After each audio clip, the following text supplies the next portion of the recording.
ایک صحابی رسول رات کو اپنے گھر میں آرام فرما تھے اور انہیں پیاس لگی تو انہوں نے اہلیہ سے پانی مانگا۔ ان کی اہلیہ صحابیہ عورت تھی، وہ پانی لے کر آئی تو وہ صحابی دوبارہ سو چکے تھے۔ وہ عورت اتنی خدمت گزار تھی، پانی لے کر کھڑی ہو گئی۔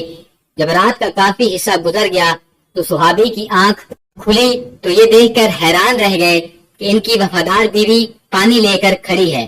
پوچھا تم کب سے کھڑی ہو؟ اس صحابی عورت نے جواب دیا کہ جب آپ نے پانی مانگا تھا تو میں پانی لے کر آئی تو آپ آرام فرما چکے تھے، اس لیے میں نے آپ کو جگا کر آپ کے آرام میں خلل ڈالنا مناسب نہ سمجھا اور سونا بھی گوارا نہ کیا، کیونکہ میں نے سوچا کہ ممکن ہے پھر آپ کی آنکھ کھلے اور آپ کو پانی کی طلب ہو اور کوئی پانی دینے والا نہ ہو، کہیں خدمت گزاری اور وفا شعاری میں کوتاہی نہ ہو جائے، اس لیے میں ساری رات پانی لے کر کھڑی رہی۔ ان صحابی رسول کی حیرت کی انتہا نہ رہی، وہ فوراً اٹھے کر بیٹھ گئے اور مزید خوشی کی کیفیت میں اپنی بیوی سے کہنے لگے کہ تم نے خدمت کی انتہا کر دی، اب میں تم سے اتنا خوش ہوں کہ آج تم مجھ سے جو مانگو گی میں دوں گا۔ صحابیہ نے کہا کہ مجھے کسی چیز کی ضرورت نہیں، بس آپ راضی اور خوش رہیں۔ لیکن جب صحابی کی بار بار اصرار کیا تو صحابیہ نے کہا کہ اگر ضرور میرا مطالبہ پورا کرنا ہے تو مہربانی کر کے مجھے طلاق دے دیں۔ جب انہوں نے یہ الفاظ کہے تو وہ صحابی حیران رہ گئے۔ انہوں نے کہا کہ اتنی خدمت گزار بیوی آج مجھ سے طلاق کا مطالبہ کر رہی ہے۔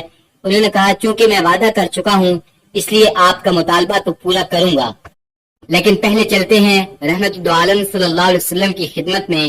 آپ صلی اللہ علیہ وسلم سے مشورے کے بعد جو فیصلہ ہوگا اسی پر عمل کروں گا۔ چنانچہ صبح صادق کا وقت ہو چکا تھا، یہ دونوں میاں بیوی اپنے گھر سے نکل کر رحمت دو عالم صلی اللہ علیہ وسلم کے حجرے کی طرف روانہ ہو گئے۔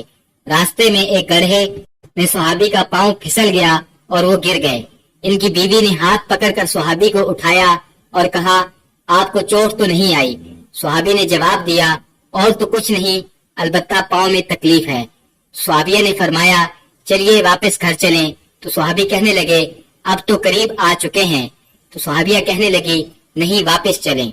چنانچہ جب گھر واپس آئے تو صحابی نے پوچھا کہ مجھے تو کچھ سمجھ نہیں آئی کہ سارا ماجرا کیا ہے۔